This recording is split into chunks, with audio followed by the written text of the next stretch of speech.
I'm pleased that I've been able to secure this important debate, Mr Speaker, and will initially declare an interest, Madam Speaker, having previously worked in the NHS with trauma clients, some of whom have been veterans. My husband is himself a veteran, having served in the army, including in Bosnia.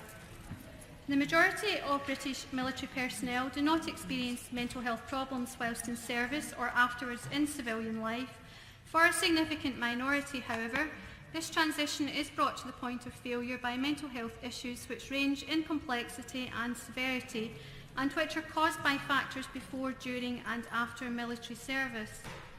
Although the mental health problems experienced by military personnel are the same as those suffered by the general population, the unique risks and experiences faced during service and the transition to civilian life mean that their mental ill health may be triggered by different factors and involve unique complexities.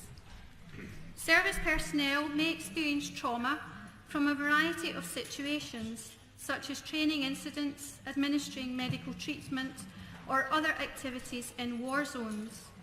However, studies in this area have suggested that some groups of service personnel may be at higher risk for mental health problems, such as deployed reservists and early service leavers. In 2011, the Ministry of Defence published the Tri-Service Armed Forces Covenant. The principles underpinning this are that members of the armed forces community should not be disadvantaged by their service and be provided specialist treatment where appropriate and based upon clinical need. It is important to ensure that there are no gaps in these service provisions. A report by the Mental Health Foundation, which was commissioned by the Forces in Mind Trust and published in 2013, conducted a comprehensive review of the available literature. They report that the overall prevalence of mental health problems in the UK Armed Forces has remained fairly stable between 2000 and 2010. In terms of the nature of these issues, it is highlighted. Depression and anxiety disorders have been found to be the most common mental health problems amongst both serving and ex-service personnel. Post-traumatic stress disorder has been found to be associated with being a deployed reservist and also with individuals experiencing problems at home both during and following deployment. Emerging evidence has also confirmed the existence of delayed onset post-traumatic stress disorder, with one study reporting a prevalence of 3.5%. I would indeed. What you said, I spoke to the charity in Taunton Deane where I come from called Go Commando today, and they reported exactly what you're saying, that many of the servicemen and women who served in Afghanistan have come back and settled home, and they're now showing lots of signs of post-traumatic stress disorder and depression and anger management. And I really would support you in urging for as much support as possible for these people who have served even as long ago as Bosnia and even the Falklands. Thank you so much. Thank you so much to the Honourable Lady for that intervention, and I concur exactly with your sentiment.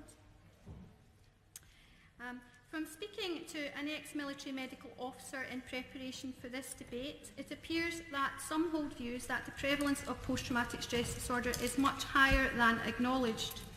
In terms of suicide, studies found that under the age of 20 years, the suicide rate was higher than expected, and a 2 to 3 times higher risk of suicide in men aged 24 or under who have left the armed forces compared to their counterparts in the general population and those who are still serving.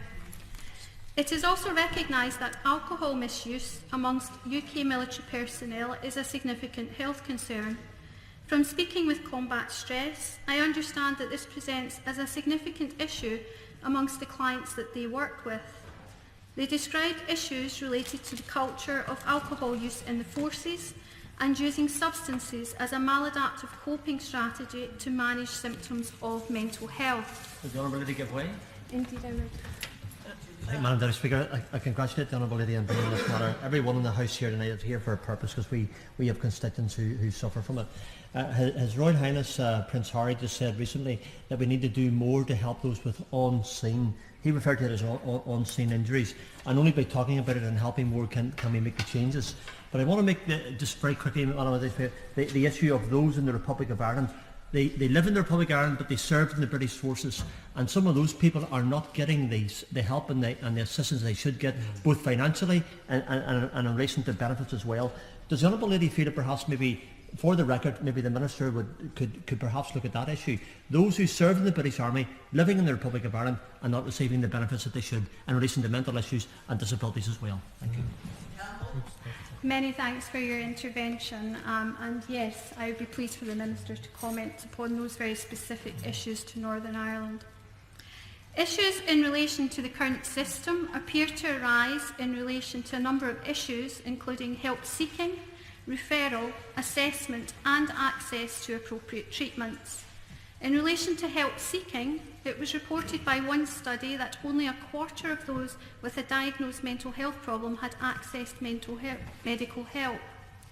It is also reported that stigma and lack of trust or confidence in providers of mental health services represent some of the main barriers to seeking help in serving personnel and veterans. Stigma concerning mental health problems is particularly problematic for military forces who have been required to be physically and psychologically resilient. It has been highlighted to me that the attitudes of the Ministry of Defence are also important in this regard, and that there is a need to be upfront in acknowledging the mental health issues that can arise out of military service, as well as the physical risks, in order to prevent such barriers. I thank the Honourable Lady for giving way, and I wonder if she's aware of reports of drone pilots experiencing higher levels of post-traumatic stress disorder than those flying conventional aircraft. Issues of stress are causing some concern, and there are questions relating to recruitment and retention beginning to emerge. And I wonder if the Honourable Lady would join me in urging the Minister to commit to more research and support for service personnel in this area and veterans in this area. I thank the Honourable Lady for a very well made point, and would urge the Minister to commit to research in that area. In terms of referral and assessment, it has been raised that there are still issues with lack of understanding and awareness amongst many mainstream healthcare professionals regarding how to deal with the issues that present in veterans. As such, there is a tendency to rely upon prescribing medication, and Combat Stress have advised that there is an issue with low referral rates to their service from GPs and from community mental health teams. The British Medical Association have also highlighted issues with the chronic undermanning of the Defence medical services, which is reported to have a detrimental effect on morale, motivation and retention of doctors. The British Medical Association highlight that adequate resources is a key factor in ensuring the best quality and consistency of care in terms of mental health over the long term. They believe this issue should be addressed as a matter of urgency, with the need for appropriate and sustained long-term funding. The Royal College of Psychiatrists have highlighted a need for better trauma-related treatment from the NHS. They report that many veterans rely on small charitable providers who sometimes do not have the resources to be trained in evidence-based therapies. It should be consistent with the current evidence-based practice. The Royal College of Psychiatrists have raised the need to evaluate the effectiveness of current follow-up services, and the Morrison report recommended a telephone or face-to-face check on how someone was doing a year after they left service. Currently, however, all that happens is a letter is sent to the last known address of the service leaver, telling them that they can phone or see their GP if they have an issue. It is suggested that there may be a need for investigation into the uptake of this service and whether this correspondence is actually being received. The Government therefore required to address issues of help seeking, stigma, referral processes, assessment and availability of appropriate treatments. There are also issues of comorbidity and the requirement for integrated approaches across services, including health, criminal justice, forces and social care. There is additionally a reported lack of service provision for partners and children of service personnel who may also suffer mental health issues due to the nature of their family member's job. I am pleased that the Scottish Government have put in place a Veterans Commissioner for Scotland to begin to address some of these issues, but I would like to see similar credence given across the rest of the UK. I will indeed. Much. Can I also congratulate her on securing this debate?